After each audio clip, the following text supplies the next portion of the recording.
இனி வீட்லயே பானிபூரி செய்யலாம் எல்லாரும். ஆச்சி பானிபூரி கிட். ஜனவரி மாதம் நடைபெற்ற ஒரு செய்தியாளர் சந்திப்பின் போது அதிமுகவை கூட்டணிக்கு அழைப்பதற்காகத்தான் ரெய்டு நடத்தி பாஜக அழுத்தம் தருகிறதா என கேட்கப்பட்ட கேள்விக்கு அதிமுக கூட்டணிக்கு ரெய்டெல்லாம் தேவையில்லை, பேச்சுவார்த்தை நடத்தினாலே இபிஎஸ் சம்மதித்து விடுவார் என நயினார் நாகேந்திரன் கூறியிருப்பார். 2001ஆம் ஆண்டில் அதிமுக எம்எல்ஏவான நயினார் நாகேந்திரன் சட்டமன்றம் சென்ற ஆட்சி காலத்திலேயே 5 ஆண்டுகளில் 4 துறைகளுக்கு மாறி மாறி அமைச்சராக பதவி வகித்தார்.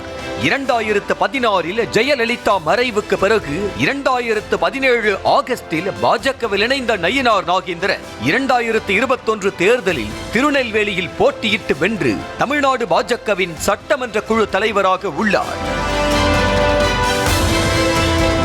முன்னதாக அதிமுகவின் முதன்மை தலைவர்களை அண்ணாமலை விமர்சித்ததால் கோபப்பட்ட அதிமுக மாவட்ட செயலாளர்கள் கூட்டத்தை கூட்டி இனி எப்போதும் பாஜகவுடன் கூட்டணி இல்லை என அறிவித்தது. இதனை அடுத்து 2024 நாடாளுமன்ற தேர்தலில் பாஜகவும் அதிமுகவும் தனித்தனியாக கூட்டணி அமைத்து தேர்தலை சந்தித்தன. இதில் அதிமுக கூட்டணியில் இருந்த பாமக, தமாக உள்ளிட்ட கட்சிகள் பாஜக கூட்டணிக்கு சென்ற நிலையில் அதிமுக தேமுதிகவுடன் தேர்தலை சந்தித்தது. இரு கூட்டணிகளும் ஒரு தொகுதியை கூட வெல்லாத நிலையில் ஒருவேளை அதிமுக பாஜக கூட்டணி சாத்தியப்பட்டிருந்தால் சில தொகுதிகளில் வெற்றி சாத்தியமாகும் என 2ஆம் கட்ட தலைவர்களாலேயே பேசப்பட்டது. பாஜகவுடன் இனி ஒருபோதும் கூட்டணி இல்லை என்று இபிஎஸ் சொல்லிய நிலையில் மீண்டும் கூட்டணியை சாத்தியப்படுத்த நயினார் நாகேந்திரன் ஒரு துருப்புச் சீட்டாக இருந்திருக்கிறார். மீண்டும் பாஜகவுடன் அதிமுக கூட்டணி வைக்க சில நிபந்தனைகளை விதித்ததாக கூறப்படுகிறது.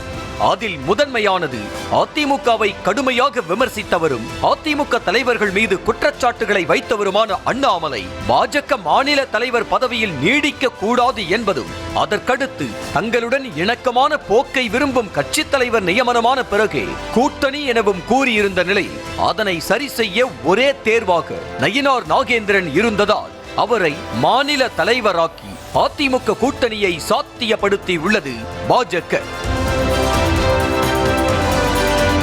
நயினார் நாகேந்திரன் தென் மாவட்டங்களில் செல்வாக்கு மிக்கவர் என்பதும் முக்குளத்தோர் சமூக வாக்குகளை இழந்ததாக கூறப்படும் அதிமுகவிற்கு நயினாரின் தேர்வு ஓரளவுக்கு பாதிப்பை குறைக்கும் என்ற பார்வையும் முன்வைக்கப்படுகிறது.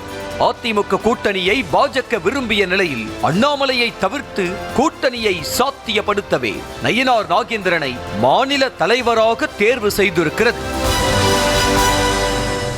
இனி வீட்லயே பானிபூரி செய்யலாம் எல்லாரும். ஆச்சி பானிபூரி கிட்.